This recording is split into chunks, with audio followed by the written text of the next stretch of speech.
دین کی بات پھیلانا صدقہ جاریہ ہے، ثواب کی نیت سے ویڈیو کو شیئر ضرور کیجیے۔ جزاک اللہ۔ بسم اللہ الرحمن الرحیم، الحمد للہ رب العالمین والصلاة والسلام علی سید الانبیاء والمرسلین وعلی آلہ واصحابہ اجمعین۔ اللہم رب اشرح لی صدری ویسر لی امری واحلل عقدۃ من لسانی یفقہوا قولی واجعل لی وزیرا من اہلی۔ اللہم الہمنی رشدی واعذنی من شر نفسی۔ اللہم ارنا الحق حقا وارزقنا اتباعہ وارنا الباطل باطلا وارزقنا اجتنابہ۔ اللہم ارحمنا بالقرآن العظیم واجعله لنا اماما ونورا وهدى ورحمة۔ اللهم ذكرنا منه ما نسينا وعلمنا منه ما جهلنا وارزقنا تلاوته آناء الليل وأطراف النهار واجعله لنا حجة يا رب العالمين۔ آج بتاریخ 17 مئی 2024 کو اللہ تعالیٰ کے فضل اور اس کے کرم سے بعد نماز مغرب ہم سب اس کے گھر میں قرآن و سنت کا علم سیکھنے کے لیے حاضر ہیں، جمع ہوئے ہیں۔ مولا کریم ہم سب کی حاضری کو اپنی بارگاہ میں قبول فرمائے۔ سورہ فاتحہ کا مطالعہ شروع ہے اور 3 آیتیں ہم نے پچھلے درس میں سورہ فاتحہ کی کور کی تھی، تو اللہ کا نام لے کر کے آج کے درس کا آغاز کرتے ہیں۔ بسم اللہ الرحمن الرحیم۔ آپ دیکھیں کہ جیسے ہی آپ قرآن مجید کھولیں گے تو قرآن کھولتے ہی سورۃ الفاتحہ ہے، اور سورۃ الفاتحہ سے پہلے یہ بسم اللہ الرحمن الرحیم ہے۔ اور قرآن مجید کی 114 سورتوں میں سے سورہ توبہ کو چھوڑ کر کے 113 سورتوں میں جیسے ہی کوئی سورت شروع ہوتی ہے تو وہاں اس سورت کی ابتدا میں بسم اللہ الرحمن الرحیم آپ کو لکھا ہوا موجود ہوتا ہے۔ اسی وجہ سے جب پڑھا جاتا ہے تو بسم اللہ الرحمن الرحیم کسی بھی سورت کو شروع کرنے سے پہلے پڑھا بھی جاتا ہے۔ تو گویا کہ قرآن مجید جو ہر سورت کی ابتدا میں وہاں ہمیں اللہ کے نام کے ساتھ کوئی نئی سورت شروع ہوتی ہوئی نظر آتی ہے، اور خاص طور سے قرآن کھولتے ہی سورۃ الفاتحہ کی جو ابتدا بسم اللہ الرحمن الرحیم سے ہوتی ہے، تو اس میں اصل یہ ہے کہ اسلام یہ تہذیب ہمیں سکھانا چاہتا ہے مسلمانوں کو کہ وہ اپنے ہر کام کی ابتدا خداوند عالم کے نام کے ساتھ کریں۔ یہ گویا کہ تعلیم دی جا رہی ہے۔ قرآن کھلتے ہی یہ تعلیم کا آغاز ہو گیا ہے کہ سورۃ الفاتحہ شروع ہو رہی ہے اور اس کی ابتدا اللہ تعالیٰ کے نام کے ساتھ کی جا رہی ہے، بسم اللہ الرحمن الرحیم سے۔ اب اگر اس قاعدے کی پابندی ہم اپنے زندگی کے ہر کام میں لازم کر لیں، یعنی کہ ہر جو کام ہم کرنا چاہتے ہیں اسے اللہ تعالیٰ کے پاک نام سے شروع کریں، تو اور ہمارا شعور بھی ہو، یعنی انٹینشن ہو، پوری توجہ کے ساتھ ہم اللہ تعالیٰ کے نام کے ساتھ اور بسم اللہ الرحمن الرحیم کے ساتھ اس کام کو شروع کریں، تو اس سے لازمی طور پر چند فائدے ہمیں حاصل ہوں گے۔ پہلا یہ کہ اگر ہم کوئی ایسا کام کرنے جا رہے ہیں جو شرعاً غلط ہے، اور ہماری عادت ہے کہ ہم ہر کام کو بسم اللہ سے شروع کرتے ہیں، تو پہلا فائدہ یہ ملے گا کہ اس کام کو کرتے ہوئے جب آپ کی زبان پر بسم اللہ آئے گا تو آپ جھجک کر کے اس غلط کام کو کرنے سے رک جائیں گے کہ اگر میں یہاں پر بسم اللہ نہیں کر سکتا یعنی کہ یہ کام درست نہیں ہے۔ اچھے کام میں ہی بسم اللہ کریں گے، برے کام میں تو بسم اللہ کر نہیں سکتے، تو برے کاموں سے بچنے کی صورت یعنی بسم اللہ الرحمن الرحیم آپ کو برا کام کرنے سے، یہ جو اللہ کا نام ہے یہ آپ کو برا کام کرنے سے بچا لے گا، روک لے گا۔ دوسرا ایک فائدہ اس کا یہ حاصل ہوگا، آپ جب کسی بھی کام میں بسم اللہ الرحمن الرحیم سے ابتدا کریں گے تو اس میں جب آپ اللہ کا نام لیں گے تو اللہ کا نام لینے کے ساتھ ساتھ اللہ پر توکل ہوگا، اللہ پر یقین ہوگا، اللہ پر بھروسہ ہوگا، اور اللہ کا نام لینے سے آپ کو موٹیویشن ملے گی۔ جب آپ کوئی نیا کام شروع کریں گے اللہ کے نام کے ساتھ شروع کریں گے تو آپ کو اللہ کے نام کی برکت حاصل ہوگی، آپ کو موٹیویشن ملے گی، اور سب سے بڑا فائدہ یہ ہوگا کہ جب خداوند عالم کے نام کے ساتھ آپ اپنا کام شروع کریں گے تو اللہ تعالیٰ کی تائید اور توفیق اس کی شامل ہوگی، اور آپ کی جو کوشش ہے اس میں برکت ڈالی جائے گی، اور شیطان کی فساد انگیزیوں سے آپ کو اور آپ کے کام کو محفوظ رکھا جائے گا، بچایا جائے گا۔ اور ہم جس سورت کا یعنی سورۃ الفاتحہ کا مطالعہ کر رہے ہیں، تو سورۃ الفاتحہ پچھلے درس میں بھی آپ کے سامنے یہ بات رکھی گئی تھی کہ دراصل یہ بندے کی دعا ہے، لیکن دعا کے آداب اس سورت کی ابتدا کے ساتھ ہمیں سکھائے جا رہے ہیں۔ اس دعا کی ابتدا یعنی سورۃ الفاتحہ میں دعا ہے، اور دعا کی جو ابتدا ہو رہی ہے وہ ڈائریکٹ دعا سے نہیں ہو رہی ہے، اللہ کی حمد سے ہو رہی ہے۔ تو گویا کہ ہمیں جب بھی کسی موقع پر کہیں پر بھی ہمیں دعا کرنے کا موقع ملے تو قرآن مجید اور یہ سورۃ الفاتحہ ہمیں یہ دعا کے آداب سکھاتے ہیں کہ دعا کی تعلیم یوں دی گئی ہے کہ جب بھی دعا مانگو تو دعا مانگنے کا مہذب طریقہ اور باادب طریقہ یہ ہے کہ تہذیب کا دائرہ یہ ہے کہ جب پہلے آپ اپنا منہ کھولیں، زبان کھولیں دعا کے لیے، ہاتھ اٹھائیں، تو پہلے منہ کھولتے ہی اپنا مدعا ہی نہ شروع کر دیں، یعنی ہاتھ اٹھاتے ہی منہ کھولتے ہی بس اللہ تعالیٰ سے مانگنا شروع کر دیں۔ نہیں، یہ صورت ہمیں یہ ادب سکھلا رہی ہے کہ جب آپ زبان کھولیں، اپنا منہ کھولیں اور ہاتھ اللہ تعالیٰ کی بارگاہ میں اٹھائیں، ہاتھوں کو دست دراز کریں، تو اپنا مطلب پیش کرنے سے پہلے جس ہستی کی بارگاہ میں آپ اپنا مدعا لے کر کے حاضر ہیں، پہلے اس کی حمد کریں، پہلے اس کی تعریف کریں، پہلے اس کی بارگاہ میں اس کی نعمتوں پر اس کا شکر ادا کریں، اور اس کی شان کا، اس کی قدرت کا، اس کی عظمت کا اعتراف کریں کہ کس کی بارگاہ میں آپ حاضر ہیں، کس کے سامنے آپ اپنا ہاتھ اٹھا کر کے کس کے سامنے آپ اپنا مدعا پیش کرنے جا رہے ہیں۔ تو جس سے دعا کرنے جا رہے ہیں پہلے اس کی خوبی، اس کے احسانات اور اس کے مرتبے کا اعتراف کریں، اور اس کی تعریف کے ساتھ اپنی دعا کو شروع کریں، اس کی حمد کریں، اس کا شکر بجا لائیں، اور پھر جو کمال کے اور خیر کے الفاظ ہیں اس کی شان کے لائق جو اس نے سکھائے ہیں، اور بڑے کمال کے الفاظ اس نے سکھائے ہیں، جہاں سے بات شروع کی ہے الحمدللہ رب العالمین کہہ کر کے، اگر ان الفاظ پر آپ غور کریں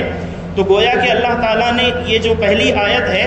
یہ کلمات ارشاد فرما کر کے ایک بہت بڑی حقیقت سے یہ پردہ اٹھایا گیا ہے، اور وہ حقیقت یہ ہے کہ مخلوق پرستی کی جڑ کاٹ کر کے اللہ تعالیٰ نے اس میں رکھ دی ہے کہ دنیا میں جہاں اور جس چیز میں، جس شکل میں بھی کوئی حسن، کوئی کمال، کوئی خوبی نظر آئے، اور تو آپ کو جو بھی کمال، حسن اور خوبی نظر آئے تو آپ کو یہ پہلے ہی محسوس ہونا چاہیے کہ وہ کمال، وہ خوبی، وہ حسن، وہ خیر، وہ بھلائی یہ اللہ تعالیٰ کی عطا کردہ ہے، اصل تعریف اللہ ہی کے لیے۔ اور جس میں حسن نظر آ رہا ہے، جو چیز آپ کو خوبصورت نظر آ رہی ہے، جو چیز آپ کو حسین نظر آ رہی ہے، اس کو خوبصورتی دینے والی ذات اور حسین بنانے والی ذات اللہ تعالیٰ کی ہے۔ یہ اس میں کہا جا رہا ہے کہ تمام تعریفیں اس اللہ کے لیے، یعنی اصل تعریف ہے ہی اللہ کے لیے۔ اب جس کی بھی تعریف آپ کرتے ہیں، کسی خوبصورت انسان کو دیکھ لیں یا کسی بھی خوبصورت چیز کو، پیڑ پودے کو دیکھ لیں، کسی خوبصورت پھول کو دیکھ لیں، اور آپ اگر اس کی تعریف کرتے ہیں تو اس تعریف کا بھی مستحق اصل میں اللہ تعالیٰ ہے۔ اس پھول کا اس کا اپنا ذاتی حسن نہیں ہے، بلکہ اس میں اللہ تعالیٰ کی عطا کردہ، اس میں جو کمال اس کے پاس ہے وہ اللہ تعالیٰ کا دیا ہوا ہے، یہ اللہ کی عطا ہے۔ اللہ کی عطا سے اسے اس قابل بنایا گیا ہے کہ وہ حسین ہے، وہ جمیل ہے، وہ باکمال ہے۔ تو اگر کوئی اس کا مستحق ہے کہ ہم اس کے گرویدہ، اس کے پرستار، اس کے احسان مند اور اس کے شکر گزار، نیاز مند اور خدمت گار بنے، تو وہ ذات بلا شبہ اللہ ہی کی ہے، کیونکہ ہر ایک کو کمال اور خوبی عطا کرنے والی ذات اللہ کی ہے۔ تو یہ اصل میں یہاں پر تعلیم دی جا رہی ہے۔ اب یہ اتنی بات کرنے کے بعد، چونکہ یہ بات پچھلے درس میں نہیں ہو پائی تھی، تو پچھلی آیتوں سے ریلیٹڈ یہ بات تھی۔ اب سورۃ الفاتحہ کی آیت نمبر 4 سے ہمیں آج کے درس کی بات کرنی ہے۔ ایاک نعبد و ایاک نستعین، یہ سورۃ الفاتحہ کی آیت نمبر 4 ہے۔ اس میں ایاک نعبد و ایاک نستعین، بندہ یہ اقرار کر رہا ہے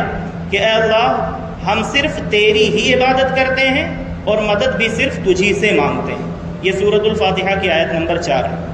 تو عبادت کا پہلے اس میں یہ اقرار کیا گیا، اعتراف کیا گیا کہ مولا کریم ہم صرف تیری ہی عبادت کرتے ہیں، تیرے سوا کسی بھی صورت میں کسی کے سامنے ہم نہیں جھکتے، کسی کی پوجا پرستش بندگی عبادت ہم کسی کی نہیں کرتے، صرف تیری کرتے ہیں۔ اور عبادت کا جو لفظ عربی زبان میں بولا جاتا ہے وہ تقریباً یوں تو اور زیادہ معنوں کے لیے بولا جاتا ہے، لیکن عام طور پر تین معنوں کے لیے بولا جاتا ہے۔ اس میں سے پہلا معنی پوجا اور پرستش کے لیے، دوسرا معنی اطاعت اور فرما برداری کے لیے عبادت کا معنی، تیسرا بندگی اور غلامی کے لیے۔ اس آیت پاک میں جو اللہ تعالیٰ فرما رہا ہے اور ہم اپنی زبان سے کہتے ہیں ایاک نعبد، کہ اے مالک کریم، اے مالک حقیقی، ہم صرف تیری ہی عبادت کرتے ہیں، یہاں بیک وقت تینوں معنی مراد ہیں کہ ہم اطاعت بھی اللہ ہی کی کرتے ہیں، فرما برداری اسی کی کرتے ہیں، بندے اور غلام بھی اصل میں صرف اللہ کے ہیں، اور پوجا پرستش اور عبادت بندگی صرف اور صرف اللہ ہی کی کرتے ہیں۔ تینوں معنی جو ہے بیک وقت یہاں پر مراد ہیں۔ اور اللہ تعالیٰ کے ساتھ جو ہمارا تعلق ہے وہ پہلے یہ بیان کیا گیا کہ عبادت کا ہے، بندگی کا ہے، فرما برداری اور اطاعت کا ہے۔ اس کے بعد آگے وَإِيَّاكَ نَسْتَعِينُ، عبادت کے ساتھ استعانت کا یعنی مدد کا، مدد ہم طلب کرتے ہیں تو اللہ تعالیٰ کی ذات سے ہی مدد طلب کرتے ہیں۔ اور اس میں ان دونوں میں یعنی کہ ہم عبادت تیری کرتے ہیں اور تیری اسی سے مدد طلب کرتے ہیں، اس میں کمال کا نقطہ یہ ہے کہ اس میں جمع کا صیغہ اللہ تعالیٰ نے بیان کیا ہے، ہم تیری عبادت کرتے ہیں، ہم تجھ سے مدد مانگتے ہیں، یعنی یہ نہیں کہا کہ سنگولر کے ساتھ یہ صیغہ استعمال نہیں ہوا ہے کہ یہ کہا جائے کہ میں تیری عبادت کرتا ہوں یا میں تجھ سے مدد مانگتا ہوں۔ تو یہ کہہ کر کے گویا کہ اللہ تعالیٰ نے اس جانب توجہ دلائی ہے جماعت کے ساتھ کی جانے والی عبادت، جیسے کہ نماز اللہ تعالیٰ نے فرض کی ہے اور جماعت کو واجب رکھا ہے کہ مرد حضرات جو ہیں وہ مسجدوں میں جا کر کے جمع ہو کر کے باجماعت نماز ادا کریں۔ تو یہ جو آیت ہمیں اس چیز کا درس دے رہی ایاک نعبد، یہ کب مفہوم پورا واضح ہوگا، اجاگر ہوگا؟ جب صفیں بندھی ہوئی ہوں نماز میں، تمام اللہ کے بندے کھڑے ہوں اور تب یہ کہہ رہے ہوں ایاک نعبد، یا امام تلاوت کر رہا ہو اور وہ یہ کہے ایاک نعبد، یعنی ہم جتنے بھی حاضر ہیں ہم سب کے سب جمع ہو کر کے مالک جمع ہے تیری بارگاہ میں اور صرف تیری ہی بندگی کے لیے، تیری اطاعت اور فرما برداری اور تیری عبادت کے لیے تیری بارگاہ میں حاضر ہیں۔ تو جمع کے صیغے کے ساتھ جو اللہ تعالیٰ نے یہاں پر کلام فرمایا ہے، یہاں نماز جماعت کے ساتھ ادا کرنی چاہیے، اس جانب اللہ تعالیٰ نے توجہ دلائی ہے۔ اور جمع ہو کر عبادت کرنے میں بہت سے فائدوں میں سے ایک فائدہ یہ ہے کہ جب آپ جماعت کے ساتھ کوئی عبادت کرتے ہیں تو اس میں پوری جماعت میں اچھے لوگ بھی ہوتے ہیں، برے لوگ بھی ہوتے ہیں، نیک بھی ہوتے ہیں، اور اللہ تعالیٰ کے بڑے نیکوکار اور اس کی بارگاہ کے مقبول اور محبوب بندے ہوتے ہیں اور گناہگار بندے بھی ہوتے ہیں۔ تو جمع ہو کر کے عبادت کرنے کا ایاک نعبد کا فائدہ یہ ہے کہ ہم سب مل کر جماعت کے ساتھ تیری بارگاہ میں حاضر ہو کر تیری عبادت کرتے ہیں۔ اس کا فائدہ یہ ہوتا ہے کہ جب دونوں طرح کے اچھے اور برے لوگ مل کر کے اللہ کی عبادت کرتے ہیں تو اس کا فائدہ یہ ملتا ہے کہ نیک لوگوں کے ساتھ، مقبولان بارگاہ الہی کے ساتھ مل کر کے، اللہ تعالیٰ کے مخصوص بندوں کے ساتھ مل کر کے جب اللہ کی عبادت کی جاتی ہے تو جو کم درجے کے ہوتے ہیں ان کی عبادت کو بھی وہ درجہ اور کمال ان کے ساتھ مل کر کے عبادت کرنے کی وجہ سے نصیب ہو جاتا ہے۔ جب ساتھ میں مل کر کے عبادت کی جاتی ہے تو اللہ تعالیٰ ان اچھے لوگوں کو دیکھ کر کے ان برے لوگوں کی بھی سن لیتا ہے اور قبول فرما لیتا ہے، یہ فائدہ ہوتا ہے۔ اور اس میں گویا کے دو الفاظ ہیں اور دونوں میں جو اشارہ ہمیں دیا جا رہا ہے، امام عبداللہ بن احمد نصفی جلیل القدر مفسر ہیں، وہ بیان کرتے ہیں دو چیزیں ہیں، پہلے عبادت کا ذکر کیا گیا، پھر بعد میں استعانت کا یعنی اللہ تعالیٰ سے مدد مانگنے کا ذکر کیا گیا۔ تو آپ اپنی تفسیر مدارک میں فرماتے ہیں اس آیت پاک کے تحت کہ عبادت کو مدد طلب کرنے سے پہلے ذکر کیا ہے۔ پہلے اللہ تعالیٰ نے یہ کہا ہے ایاک نعبد، یعنی ہم تیری عبادت کرتے ہیں، پھر بعد میں ہم تجھ سے مدد مانگتے ہیں یا تجھ سے ہی مدد مانگتے ہیں، تیری استعانت چاہتے ہیں۔ تو فرماتے ہیں کہ عبادت کو مدد طلب کرنے سے پہلے جو ذکر کیا گیا ہے، کیونکہ حاجت طلب کرنے سے پہلے اللہ تعالیٰ کی بارگاہ میں عبادت کا وسیلہ پیش کرنا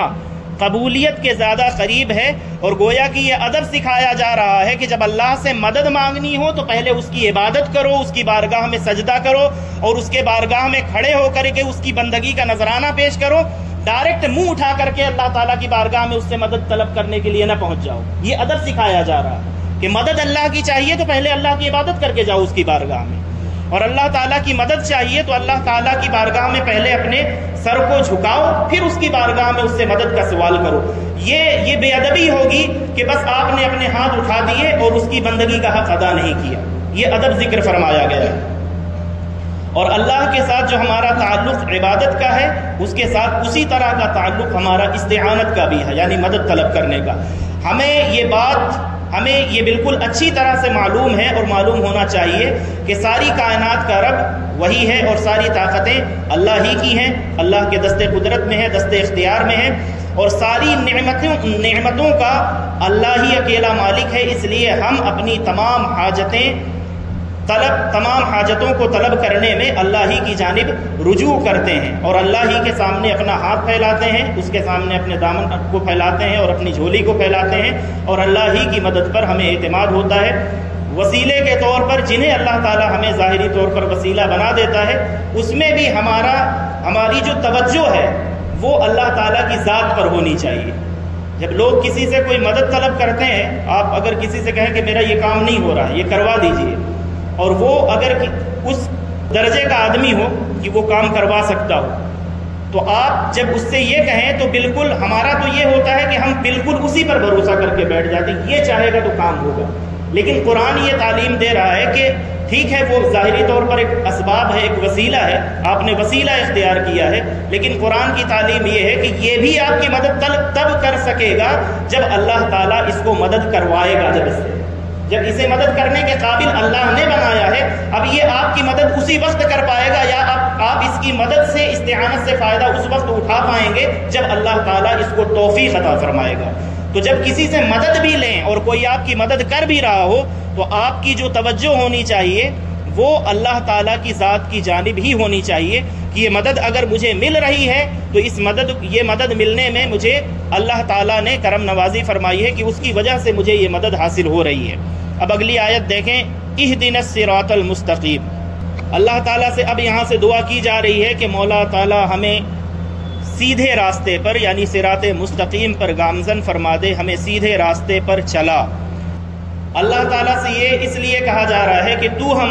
ہمیں صراط مستقیم پر چلا، سیدھے راستے پر ہمیں گامزن فرما، اس لیے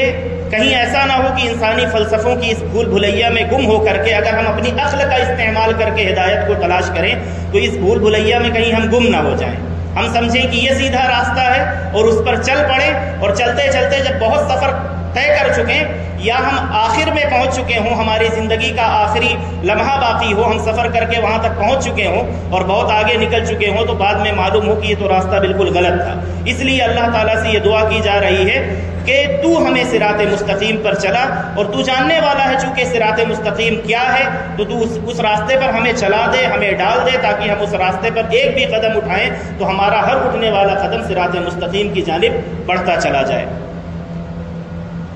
ام المومنین سیدہ ام سلمہ رضی اللہ تعالی عنہا سے پوچھا کسی نے، حضور پاک علیہ الصلوۃ والسلام کا جب آپ کے ہاں قیام ہوتا ہے، آپ کے ہاں حضور تشریف لاتے ہیں، یہ حضور کی زوجہ، حضور کی اہلیہ، تو اس لیے پوچھا کہ آپ کی بیوی ہیں، تو حضور کا کیا معمول ہوتا تھا؟ سب سے زیادہ دعا حضور پاک علیہ الصلوۃ والسلام کس چیز کی کیا کرتے تھے، تاکہ ہمیں بھی معلوم ہو جائے تو ہم بھی اس دعا کو اپنے معمولات میں شامل کریں۔ تو دیکھیں حضور سید عالم صلی اللہ تعالیٰ علیہ وسلم نے جو دعا سب سے زیادہ کی ہے، اسی اہدنا الصراط المستقیم کو ام المومنین سیدہ ام سلمہ رضی اللہ تعالیٰ عنہا بیان کرتی ہیں۔ سنن ترمذی کی 3522 نمبر روایت ہے کہ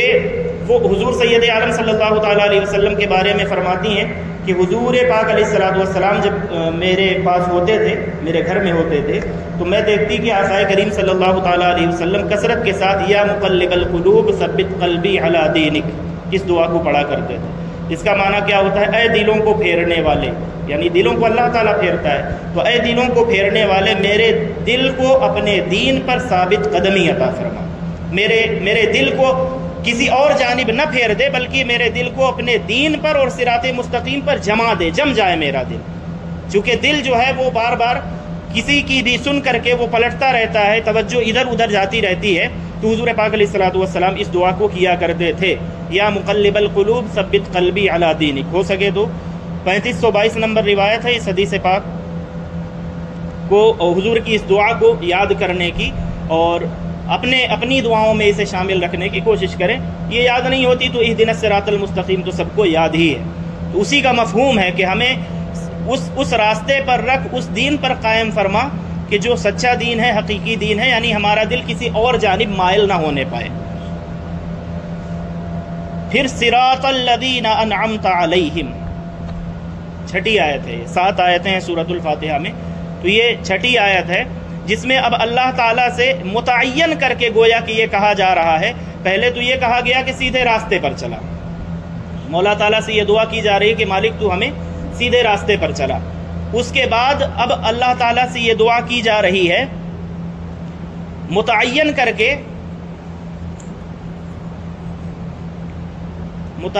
کے اللہ تعالیٰ سے یہ دعا کی جا رہی ہے کہ ان لوگوں کا راستہ ان لوگوں کا کہ جن لوگوں پر تو نے انعام فرمایا ہے، یعنی تیرے انعام یافتہ جو بندے ہیں ان لوگوں کے راستے پر ہمیں چلا، جس راستے پر ہمیشہ تیرے منظور نظر لوگ چلتے رہے ہیں. وہ بے خطا راستہ کے قدیم ترین زمانہ سے آج تک جو شخص اور جو گروہ بھی اس پر چلا وہ تیرے انعامات کا مستحق ہوا اور تیری نعمتوں سے مالا مال ہو کر کے رہا، ہمیں اس راستے پر چلا. یہ دعا کی جا رہی ہے اللہ تعالیٰ سے. تو یہاں اللہ تعالیٰ نے فرمایا صراط الذین انعمت علیہم، اور سورہ نساء کی آیت نمبر 69 میں 69 میں اللہ تعالیٰ نے ان انعام یافتگان کے بارے میں، یہاں انعمتا ہے، وہاں فرمایا وَمَن يُطِعِ اللَّهَ وَالرَّسُولَ فَأُولَٰئِكَ مَعَ الَّذِينَ أَنْعَمَ اللَّهُ عَلَيْهِمْ أَنْعَمَ اللَّهُ عَلَيْهِمْ مِنَ النَّبِيِّينَ وَالصِّدِّيقِينَ وَالشُّهَدَاءِ وَالصَّالِحِينَ وَحَسُنَ أُولَٰئِكَ رَفِيقًا. تو اللہ تعالیٰ نے متعین کر کے یہ فرما دیا کہ یہ انعام یافتہ بندے کون ہیں؟ نبیین ہیں، صدیقین ہیں، شہداء ہیں اور صالحین ہیں. تو ان انعام یافتگان کے پیچھے اگر چلنا ہو تو یہ اللہ تعالیٰ نے کیٹیگری بیان کر دی ہے کہ انبیاء کے راستے پر چلو، صدیقین کے اور اس کی راہ میں شہید ہونے والے شہداء کے اور صالحین کے راستوں کو اپناؤ، اس لیے کہ یہی سب سے اچھے ساتھی ہیں. اگر ان کی صحبت اور ان کا راستہ اختیار کرو گے تو پھر ان کے راستے پر چلتے چلتے جنت تک ان کے قدموں کے پیچھے پیچھے پہنچ جاؤ گے. تو یہ دعا اس لیے متعین کر کے کی جا رہی ہے کہ اگر ہم یہ سمجھتے ہیں کہ ہو سکتا ہے کہ کوئی دھوکہ کھا جائے کہ جس کے پاس بہت زیادہ مال ہے، دولت ہے، کوئی عہدہ ہے، رتبہ ہے، شاید وہ بڑا کامیاب ہے تو ہم اس کے پیچھے چل پڑیں. تو اللہ تعالیٰ نے متعین کر دیا کہ کامیاب لوگوں کا راستہ کون ہے کہ جن پر اللہ کا انعام ہوا، اور انعام کن پر ہوا ان کا نام لے کر کے بھی واضح کر دیا کہ یہ لوگ ہیں جن پر اللہ کا انعام ہوا ہے اور ان لوگوں کے راستے پر ہمیں چلنا ہے. پھر غیر المغضوب علیہم ولا الضالین، غیر المغضوب پہلے متعین کر کے یہ کہا گیا کہ ہمیں اس راستے پر چلا جو سیدھا راستہ ہے، صراط مستقیم. پھر اس میں متعین یہ تعین کی گئی کہ انعام یافتگان کے راستے پر چلا. پھر اب اس میں سے بھٹکنے کی پھر بھی اس میں ڈر تھا کہیں بھٹک نہ جائیں، دھوکہ نہ کھا جائیں، تو اب ان کو الگ کر دیا گیا کہ جن پر اللہ تعالیٰ کا غضب نازل ہوا. غیر المغضوب یعنی ان لوگوں کے راستے سے ہمیں بچائے رکھنا کہ جن پر تیرا غضب نازل ہوا.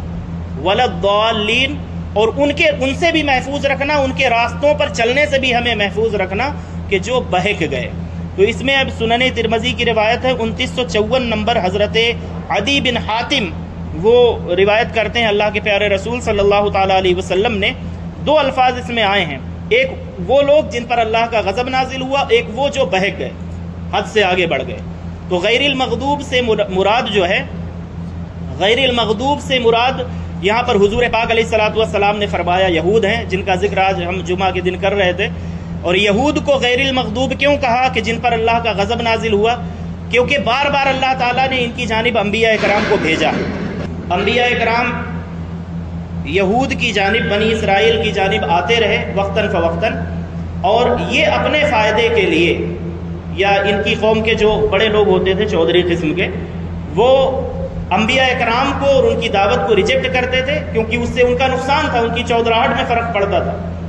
تو اللہ تعالیٰ نے انبیاء اکرام کے ساتھ گستاخی کرنے، انبیاء اکرام کا بعض انبیاء اکرام کو قتل کرنے اور بعض رسولوں کے ساتھ برا سلوک کرنے کی وجہ سے اللہ تعالیٰ نے ان پر بار بار اپنا عذاب الگ الگ شکلوں میں الگ الگ وقتوں میں نازل فرمایا۔ تو اللہ تعالیٰ نے جو یہ دعا سکھائی ہے کہ ان کے راستے سے بچانا جن پر تیرا غضب نازل ہوا، تو ماضی میں یعنی پاسٹ میں غضب نازل ہو چکا ہے یہود پر، تو ان کے راستے سے محفوظ رکھنا، ان جیسوں کے راستے سے محفوظ رکھنا، اور ہمارے زمانے میں ایسے اگر کوئی لوگ ہیں کہ جن پر تیرا غضب نازل ہونے والا ہے تو ہمیں ایسے لوگوں سے دور رکھنا، بچائے رکھنا، یہ اللہ تعالیٰ سے دعا کی جا رہی ہے۔ اور وَلَضَّالِّينَ سے مراد حضور پاک علیہ الصلوۃ والسلام نے فرمایا کہ اس سے مراد عیسائی ہیں، یعنی کہ بہکے ہوئے لوگ۔ ان کو کیوں کہا گیا کہ وَلَضَّالِّينَ ہے؟ یعنی ان لوگوں کے راستے سے ہمیں بچائے رکھنا کہ جو بہکے ہوئے ہیں۔ یہ کیوں بہک گئے تھے یا انہیں کیوں کہا جا رہا ہے کہ بہکے ہوئے ہیں؟ یہ اس لیے بہک گئے کہ انہوں نے، یہودیوں کی غلطی یہ تھی کہ وہ سرے سے نبی کو قریب ہی نہیں آنے دیتے تھے، کوئی بات تمہاری سننی ہی نہیں، تو ان پر غضب نازل ہوتا تھا، یا وہ نبی کو قتل کر دیتے تھے۔ حضرت زکریا کو، حضرت یحییٰ کو قتل کیا، اللہ کے رسول حضرت سیدنا عیسیٰ ابن مریم کو قتل کرنے کے در پہ ہو گئے، اللہ تعالیٰ نے انہیں آسمانوں پر اٹھا لیا۔ حضور پاک علیہ الصلوۃ والسلام جب اپنی دعوت لے کر کے آیا کو بھی قتل کرنے کی انہوں نے کوششیں کی، لیکن اللہ تعالیٰ نے حضور کی پروٹیکشن کا خصوصی طور پر وعدہ فرمایا تھا، اور رسول کے لیے خاص طور سے یہ اللہ تعالیٰ انہیں پروٹیکشن دیتا ہے کہ رسول پر کوئی دست درازی نہیں کر سکتا۔ نبی اس لیے کہ رسول جو آتا ہے وہ صاحب شریعت ہوتا ہے، وہ اللہ تعالیٰ یعنی انبیاء اکرام، ایک نبی سے بڑا مرتبہ مقام رسول کا ہوتا ہے، تو رسول کو کبھی بھی اللہ تعالیٰ مغلوب ہونے نہیں دیتا، اس کو اور اس کے دین کو، اس کی لائی ہوئی دعوت کو غالب کر کے ہی رہتا ہے۔ تو یہودیوں نے حضور پر بھی دست درازی کرنی چاہی، لیکن اللہ تعالیٰ نے چونکہ وعدہ فرمایا تھا وَاللَّهُ يَعْصِمُكَ مِنَ النَّاسِ سورۃ المائدہ میں، کہ اللہ تعالیٰ آپ کو لوگوں سے آپ کو بچائے گا، آپ پر کوئی دست درازی نہیں کر پائے گا۔ تو جنگیں ہوئی، سب کچھ ہوا، لیکن حضور پاک علیہ الصلوۃ والسلام پر کوئی دست درازی نہیں ہو سکی، یعنی حضور کو شہید نہیں کر سکے، یا حضرت عیسیٰ چونکہ وہ بھی رسول تھے ان کو بھی شہید نہیں کر سکے۔ دوسرے جو انبیاء اکرام تھے ان کو انہوں نے قتل کیا، شہید کیا، حضرت زکریا کو، حضرت یحییٰ کو، یہ چونکہ نبی تھے، تو اس لیے ان پر غضب نازل ہوا۔ اور وَلَضَّالِّينَ جو کہا، بہکے ہوئوں کا، تو ایک طرف وہ تھے وہ نبی کو قریب ہی نہیں آنے دیتے تھے، سنتے ہی نہیں تھے ان کی بات، اور ایک جانب یہ عیسائی تھے، کرسچن، یہ انہوں نے عیسیٰ علیہ الصلوۃ والسلام کو اس حد تک مانا، وہ مانتے ہی نہیں تھے بالکل، اور انہوں نے اتنا مانا کہ ان کو پوجنے لگ گئے، اللہ کا بیٹا بنا لیا، یعنی نبی اللہ سے ابن اللہ بنا لیا۔ اللہ تعالیٰ نے انہیں نبی بنا کر کے بھیجا، اور یہ حد سے جو بہک گئے، آگے بڑھ گئے، قرآن کیوں کہہ رہا ہے؟ اور حضور نے وَلَضَّالِّينَ کی جو تفسیر فرمائی اس سے نصارہ کو کیوں مراد لیا ہے؟ اس لیے کہ پھر یہ آگے بڑھے تو اتنا آگے بڑھے کہ ان کی پوجا ہی کرنا شروع کر دی، ان کی عبادت کرنے لگ گئے۔ تو ان کی مثال دے کر کے گویا کہ ہمیں اللہ تعالیٰ سے ہم دعا کرتے ہیں یہ سورۃ الفاتحہ میں کہ جن پر غضب نازل ہوا ہے مولا تعالیٰ اس جماعت میں سے بھی ہمیں نہ کرنا، اور جو حد سے آگے بڑھ جاتے ہیں ہمیں ان سے بھی نہ کرنا، یعنی اعتدال پر رکھنا۔ امام فخر الدین رازی رحمۃ اللہ تعالیٰ علیہ اپنی تفسیر کبیر میں آپ نے یہ فرمایا، یہ غیر المغضوب علیہم ولا الضالین سے، کہ جن پر غضب ہوا ان سے مراد بد عمل لوگ ہیں، اور بہکے ہوئے مراد سے بد عقیدہ لوگ ہیں۔ دو کیٹیگری ہوئی۔ بد عمل لوگ وہ ہیں کہ جن کے اعمال اچھے نہیں، بد عقیدہ لوگ وہ ہیں کہ جو کہنے کے لیے مسلمان ہیں لیکن اپنے عقیدے عقائد اپنے بگاڑ بیٹھے ہیں۔ تو امام فخر الدین رازی نے غیر المغضوب علیہم ولا الضالین میں غیر المغضوب علیہم کی تفسیر میں یہ فرمایا کہ بد عمل لوگ اس سے مراد ہیں، ولا الضالین سے بد عقیدہ لوگ مراد ہیں۔ لہٰذا ہر مسلمان کو چاہیے کہ عقائد، اعمال، سیرت، صورت، ہر اعتبار سے یہودیوں، عیسائیوں اور تمام کفار اور مشرکین سے، ان کی رسومات سے اور ان کے جیسا بننے سے الگ بن کر کے رہے، ان جیسا دکھائی نہ دے، نہ ان کے طور طریقے اپنائے، نہ ہی ان کے رسوم و رواج اور فیشن اختیار کرے، اور ان کی دوستیوں اور صحبتوں سے بھی بچنے کی کوشش کرے،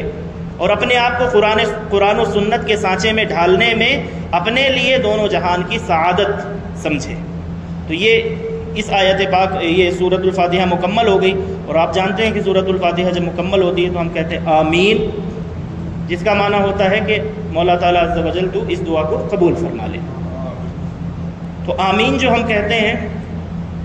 تو نماز میں تو صرف آمین ہی کہتے ہیں، اس کے آگے پیچھے کچھ نہیں کہتے۔ نماز کے علاوہ جیسے دعا کر رہے ہیں یا کہیں بھی نماز کے بعد کی دعا ہو یا کسی اور مقام پر دعا ہو، تو جب ہم دعا کرتے ہیں تو جو آمین کہتے ہیں تو اس کو کہنے کے لیے آمین یا رب العالمین بھی کہہ دیا جاتا ہے، آمین یا رب بھی کہا جا سکتا ہے۔ آمین یا ربی، یعنی اگر آپ آمین یا رب العالمین کہتے ہیں تو معنی یہ ہوگا کہ اے تمام جہانوں کے پالنہار میری اس دعا کو قبول فرما۔ آمین یا ربی، اے میرے رب میری اس دعا کو قبول فرما۔ آمین یا رب، اے رب اس دعا کو قبول فرما۔ یا اللہم آمین، اے اللہ تو اس دعا کو قبول فرما۔ اسی طرح سے جو ثم آمین کہا جاتا ہے تو آمین ثم آمین ڈائریکٹ نہیں ہو سکتا، پہلے آمین کہنا ہوگا پھر اس کے بعد ثم آمین، آمین ثم آمین، یعنی جب پہلے آمین کہیں گے اس کے بعد ثم آمین، یعنی یہ ڈبل درخواست کی جا رہی ہے گویا کہ ثم کا معنی پھر، تو آمین ثم آمین یہ کہا، جب یہ کہا جائے گا تب درست ہوگا۔ تو اگر آپ دعا میں یہ کہتے ہیں ڈائریکٹ خالی ثم آمین تو یہ درست نہیں ہے، آمین ثم آمین، یعنی دو بار یہ اللہ تعالیٰ سے دعا کی جا رہی ہے کہ اے اللہ تو اسے قبول فرما لے، مالک اسے قبول فرما لے۔ تو یہ بات یہاں تک تھی، اور اس کے بعد اب درس حدیث کی جانب آتے ہیں۔ اس سے پہلے ایک مرتبہ درود پاک پڑھ لیں، اللہم صلی علی سیدنا شفیعنا و حبیبنا و مولانا محمد وآلہ واصحابہ وبارک وسلم، صلاۃ و سلام علیک یا سیدی یا رسول اللہ صلی اللہ تعالی علیہ وسلم۔ تو اربعین کے بارے میں ہم پچھلے ہفتے جو ہے گفتگو کر رہے تھے۔ اربعین کا معنی ہوتا ہے 40، اور جب محدثین کی اصطلاح میں یعنی حدیث کی کسی کتاب کے بارے میں ہم کہتے ہیں کہ یہ اربعین ہے تو اس سے آپ کو یہ سمجھ لینا چاہیے کہ یہ وہ کتاب ہے جس میں 40 حدیثیں کسی محدث نے جمع کی ہیں۔ ٹاپک کوئی الگ الگ ہو سکتا ہے لیکن 40 حدیثیں جمع کی ہیں۔ لیکن ہم چونکہ شروع کرنے والے ہیں اللہ تعالیٰ کے حکم سے امام نووی کی اربعین، تو اس میں 40 کے بجائے 42 احادیثیں ہیں، لیکن حدیث چونکہ اربعین کی فضیلت پر ہے، 40 حدیثوں کی فضیلت پر، انہوں نے کسی اور وجہ سے 2 حدیثیں اور زیادہ ڈال دیں، لیکن 40 حدیثوں کی جو فضیلت ہے پہلے ہم اس کی بات کر لیتے ہیں تاکہ آپ کو یہ معلوم ہو جائے کہ 40 حدیثوں کو جمع کر کے محدثین کتابیں کیوں لکھتے رہے پوری ہسٹری میں، پوری تاریخ میں۔ تو حضور سید عالم صلی اللہ تعالیٰ علیہ وسلم کی ایک روایت میں نے پچھلے ہفتے بھی آپ کو پیش کی تھی کہ اللہ کے پیارے رسول صلی اللہ تعالیٰ علیہ وسلم نے ارشاد فرمایا، من حفظ علی امتی 40 حدیثا من امر دینہا، دین کے معاملات سے متعلق میری امت میں سے جس نے 40 حدیثیں یاد کی، بعثہ اللہ تعالی یوم القیامت فی زمرۃ الفقہاء والعلماء، اللہ تعالیٰ بروز قیامت اسے علماء ربانیین اور فقہاء کی جماعت میں اٹھائے گا، مبعوث فرمائے گا۔ تو اس فضیلت کو پانے کے لیے محدثین جو ہے وہ 40 حدیثوں کو جمع فرمایا کرتے تھے۔ اس میں ہے حفظ کرنے کے متعلق، یاد کرنا 40 حدیثوں کو۔ تو 40 حدیثوں کو یاد کرنے سے مراد آپ چاہے ذہن میں یاد کر لیں، چاہے لکھ کر کے اسے محفوظ کر لیں، محفوظ کرنا چاہے ذہن میں محفوظ کریں، چاہے محدثین لکھتے تھے تو کسی کتاب میں محفوظ کر دیتے تھے، یا اس سے اگر آپ اس طرح ریکارڈنگ وغیرہ کے ذریعے سے محفوظ کر رہے ہیں، وہ میں نے بتایا تھا وہ تمام چیزیں ہیں۔ لیکن یہ حدیث پاک بہت سے صحابہ کرام سے مروی ہے تو اس میں الگ الگ الفاظ آتے ہیں۔ ایک دوسری روایت میں حضور سید عالم صلی اللہ تعالیٰ علیہ وسلم نے ارشاد فرمایا، بعثہ اللہ فقیہا عالما، کہ اللہ تعالیٰ اسے بروز قیامت عالم ربانی اور فقیہ بنا کر کے مبعوث فرمائے گا۔ ایک اگلی روایت میں اللہ کے پیارے رسول صلی اللہ تعالیٰ علیہ وسلم نے ارشاد فرمایا، حضرت ابو درداء کی جو روایت ہے اس میں حضور نے فرمایا، وَكُنْتُ لَهُ يَوْمَ الْقِيَامَةِ شَافِعًا وَشَهِيدًا، کہ جو یہ جو 40 حدیث کی جو بات چل رہی ہے اس میں حضور پاک علیہ الصلوۃ والسلام نے فرمایا کہ میں بروز قیامت اس کا سفارشی اور گواہ بنوں گا۔ جو 40 حدیثوں کو حفظ کرنے والا، اس کو روایت کرنے والا، اس کو لکھ کر کے امت میں پھیلانے والا، عام کرنے والا، اس کی دعوت پر لوگوں کو جمع کرنے والا، یہ جو اس طرح کا بندہ ہوگا، حضور فرما رہے ہیں کہ بروز قیامت میں اس کا سفارشی یعنی اس کی شفاعت فرماؤں گا اور اس کے لیے گواہی دوں گا، اس کا گواہ بنوں گا۔ حضرت سیدنا عبداللہ ابن مسعود رضی اللہ تعالیٰ عنہ کی روایت میں اللہ کے پیارے رسول صلی اللہ تعالیٰ علیہ وسلم نے ارشاد فرمایا، اس سے کہا جائے گا قیامت کے روز، فرمایا جائے گا ادخل من ای باب الجنت شئت، جنت کے جس دروازے سے چاہتا ہے ہو کر کے جنت میں داخل ہو جائے.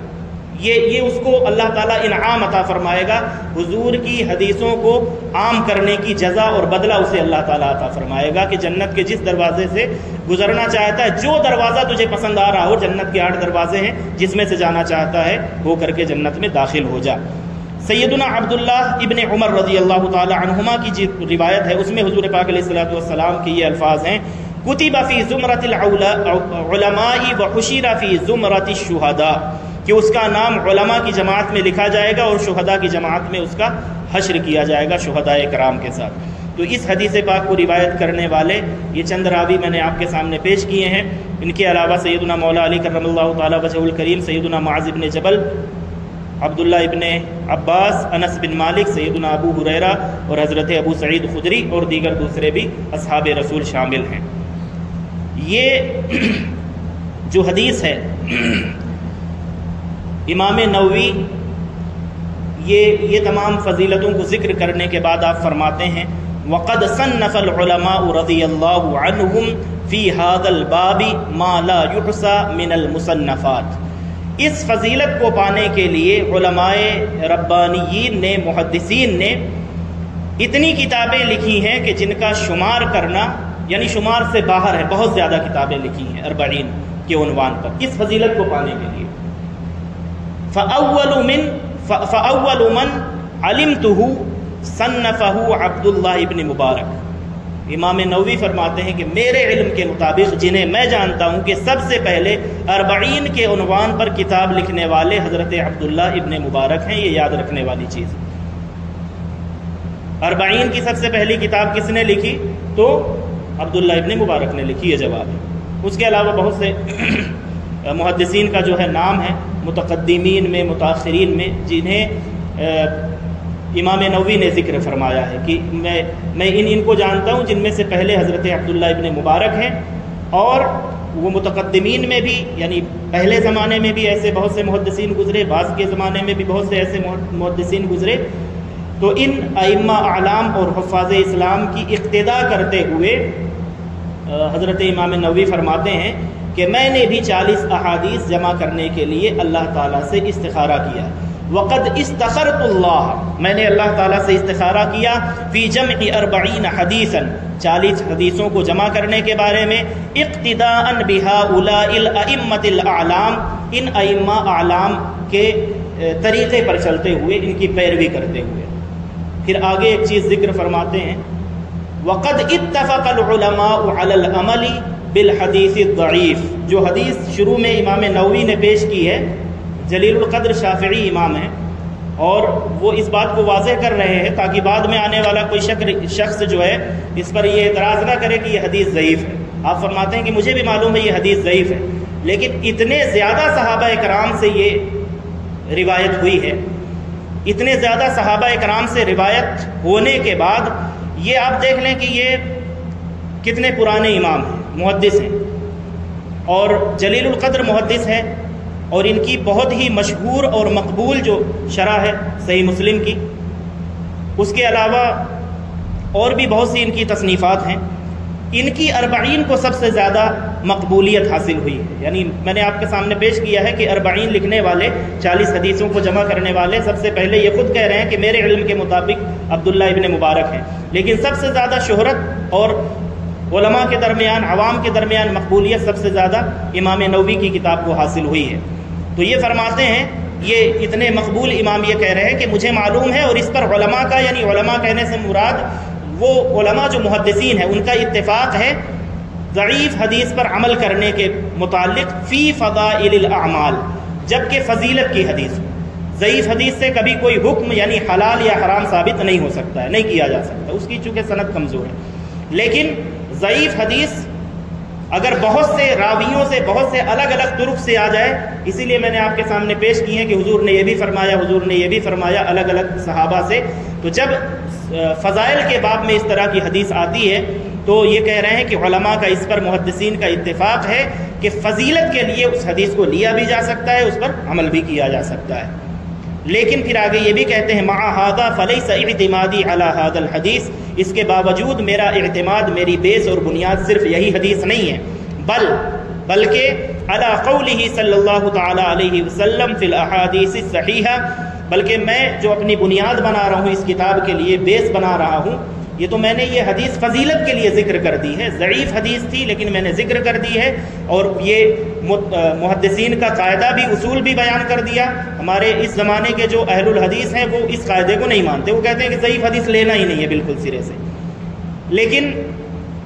اب دو صورتیں ہیں، یا تو ان اہل حدیث جو ہمارے آج کے زمانے میں پائے جا رہے ہیں انہیں زیادہ ہوشیار سمجھ کر کے ان کی بات کو مان لیں، یا امام نووی کی بات کو مان لیں۔ اور وہ یہ صرف نہیں کہہ رہے ہیں کہ میں کہہ رہا ہوں چونکہ زیادہ بڑا محدث ہوں، نہیں، قد اتفق العلماء، اس پر محدثین کا، علماء کا اتفاق ہے کہ ضعیف حدیث فضیلت کے باب میں لی جا سکتی ہے، کسی کی فضیلت ثابت ہو رہی ہو تو اس کو لیا جا سکتا ہے، اس سے حلال اور حرام ثابت نہیں کیا جا سکتا، کوئی یعنی بڑا مسئلہ اس سے نہیں اخذ کیا جا سکتا ہے۔ تو اس کے بعد یہ بھی کہہ رہے ہیں کہ لیکن میری بنیاد ایسا نہیں کہ صرف یہی حدیث پاک ہے، بلکہ میں نے حضور پاک علیہ الصلوۃ والسلام کی دوسری حدیثوں کو بنیاد بنایا ہے، اور وہ کیا ہے؟ حضور پاک علیہ الصلوۃ والسلام نے فرمایا لیبلغ الشاہد منکم الغائب، یہ متفق علیہ حدیث ہے۔ جب بھی متفق علیہ کہا جائے تو آپ جان لیجئے کہ متفق علیہ اس حدیث کو کہتے ہیں جسے امام بخاری نے بھی روایت کیا ہو اور امام مسلم نے بھی روایت کیا ہو۔ یہ یاد رکھنے والی چیز ہے، اگر کوئی کہے کہ متفق علیہ حدیث پاک ہے یعنی کہ امام بخاری نے بھی روایت کیا ہے اور امام مسلم نے بھی روایت کیا ہے، تو یہ متفق علیہ حدیث پاک ہے، اور حدیث کی کیٹیگری میں سب سے اعلیٰ درجہ ہے، یعنی جسے امام مسلم بھی روایت کریں اور امام بخاری بھی روایت کریں۔ تو اگر کہا جائے متفق علیہ یعنی آنکھیں بند ہے، بس کچھ نہیں، متفق علیہ ہے یعنی کہ حدیث کی جو سب سے مضبوط کیٹیگری ہے یہ ہے۔ تو حضور نے کیا فرمایا ہے؟ لیبلغ الشاہد منکم الغائب، کہ تم میں سے جو حاضر لوگ ہیں، حضور فرما رہے ہیں جو میرے سامنے موجود ہیں، وہ ان لوگوں تک میرا پیغام پہنچا دے جو میرے سامنے موجود نہیں، جو غائب ہیں، بعد میں آنے والے لوگوں کے لیے نسلاً بعد نسلاً پہنچاتے رہے۔ یعنی حضور سے صحابہ کرام نے، صحابہ کرام سے تابعین نے، پھر تبع تابعین نے، پھر محدثین نے، یہ سلسلہ چلتا رہا۔ دوسرا، حضور پاک علیہ الصلوۃ والسلام کے اس فرمان کو آپ نے سنن ترمذی کی ایک حدیث کو بیس بنایا ہے کہ حضور سید عالم صلی اللہ تعالیٰ علیہ وسلم نے ارشاد فرمایا نضر اللہ امرأ سمع مقالتی، کہ اللہ تعالیٰ اس شخص کو تر و تازہ رکھے کہ جس نے میرے کلام کو، میری بات کو یا میری حدیث کو سنا، غور کے ساتھ سنا، فوعاها، پھر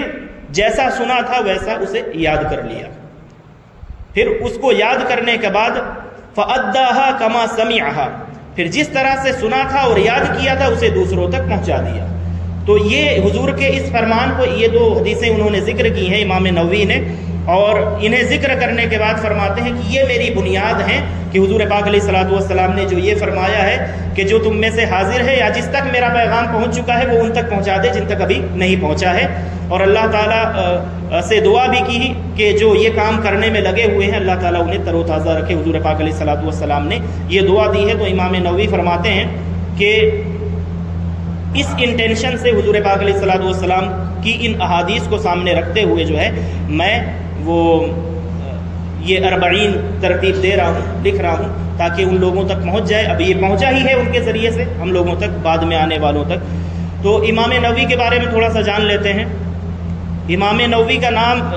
کی جو کنیت ہے وہ ابو زکریا ہے، ان کا لقب محی الدین ہے، جو حضور پیران پیر شہنشاہ بغداد کا لقب محی الدین ہے، وہی لقب ان کا ہے محی الدین۔ نام ہے ان کا یحییٰ بن شرف، شافعی مسلک سے ان کا تعلق ہے۔ نووی جو کہتے ہیں، نوا نام کا کوئی علاقہ، کوئی جگہ، کوئی گاؤں یا شہر جو بھی کچھ ہوگا، وہاں ان کی ولادت ہوئی تھی، تو اس کی جانب منسوب کرتے ہوئے، جیسے امام بخاری بخارا کے رہنے والے تھے تو ان کو بخاری بخاری کہہ کر کے، ان کا نام اصل میں محمد بن اسماعیل ہے، لیکن نام سے کوئی نہیں جانتا، امام بخاری کہہ کر کے ہی جانتے ہیں جگہ کی نسبت سے۔ تو امام نووی کو جو کہا جا رہا ہے تو ان کا نام یاد رکھیے گا، یحییٰ بن شرف آپ کا نام ہے، اور شافعی المسلک ہیں، اور امام نووی ان کو جو کہا جاتا ہے۔ تو یہ 631 میں ان کی پیدائش ہوئی ہے دمشق کے ایک علاقے میں، اور اس بستی کا نام نوا تھا، اور اسی بستی کی طرف منسوب کرتے ہوئے یا اس کی نسبت سے ان کو نووی کہا جاتا ہے، نووی کہلاتے ہیں اس بستی کی وجہ سے، اور ہجرت کر کے ان کے آباء و اجداد آئے تھے۔ تو امام نووی کے بارے میں آپ نے جان لیا، ہجری یاد رکھنا چاہیں تو 631 ہجری، یہ کون سی ہجری چل رہی ہے؟ آپ دیکھ لیں کتنے پرانے امام ہیں، اور انہوں نے یہ قاعدہ ضعیف حدیث کے بارے میں بیان کیا۔ تو جنہیں زیادہ اہل الحدیث کی بات سمجھ میں آتی ہے انہیں کم سے کم یہ سوچنا چاہیے کہ جنہوں نے حدیث پر اتنا بڑا کام کیا ہے کہ جن پر ہماری عمارتیں اور بنیادیں کھڑی ہوئی ہیں، وہ صرف یہ نہیں کہہ رہے کہ میں کہہ رہا ہوں یا میری یہ تحقیق۔ قد اتفق العلماء کہنے کا مطلب یہ ہے کہ انہوں نے اپنے سے جتنے بڑے بڑوں کو دیکھا ہے ان سب کا یہی مسلک رہا ہے کہ وہ ضعیف حدیثوں کو فضیلت کے باب میں لیتے تھے۔ ضعیف حدیث الگ چیز ہے، موضوع حدیث الگ چیز ہے۔ موضوع حدیث یعنی وہ حدیث ہے ہی نہیں، جھوٹی حدیث، اس کو تو بس یوں ہی حدیث کہہ دیا جاتا ہے۔ تو ان کی جو تعلیم اور تربیت ہے بچپن ہی سے انہیں اللہ تعالیٰ نے بڑا کمال، اپنے مصنف کے بارے میں تھوڑا سا جان لیتے ہیں پھر اس کے بعد، تاکہ آگے جو ہے وہ حدیث شروع کی جا سکے۔ تو حدیث تو آج شروع نہیں ہوگی، تھوڑا سا مختصر اختصار کے ساتھ، جیسے کہ آپ نے جان لیا کہ امام نووی ان کو کیوں کہا جاتا ہے، علاقے کی جانب منسوب ہے، اور یحییٰ بن شرف آپ کا نام ہے، اور آپ کی بہت سی تصنیفات ہیں۔ شافعی مذہب کی کتاب تنبیہ 4.5 ماہ میں انہوں نے حفظ کر لی تھی، یہ ان کے علم کا لیول تھا۔ شافعی مسلک کی یعنی اصول کی جو کتاب تھی اسے آپ نے، یا شافعی مسلک کو آپ نے بڑا فروغ دیا ہے، بہت اسے فائدہ پہنچایا ہے، اور اسلام کی تبلیغ اور اس کی نشر و اشاعت میں آپ کے بہت بڑے کارناموں میں سے جو کارنامہ ہے وہ صحیح مسلم کی شرح لکھنا۔ زہد اور تقوی آپ کا بہت زیادہ تھا اللہ تعالیٰ کی بارگاہ میں، زہد اور تقوی ہی کی وجہ سے آپ نے شادی تک نہیں کی تھی، پوری زندگی جو ہے وہ اللہ کے دین کی خدمت کے لیے وقف کر دی تھی، پوری زندگی۔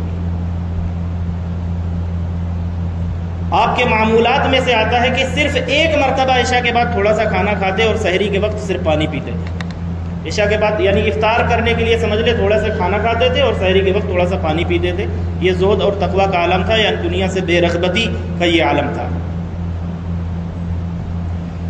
علامہ رشید الدین حنفی علیہ الرحمہ فرماتے ہیں، جب میں نے امام نووی علیہ الرحمہ کو دیکھا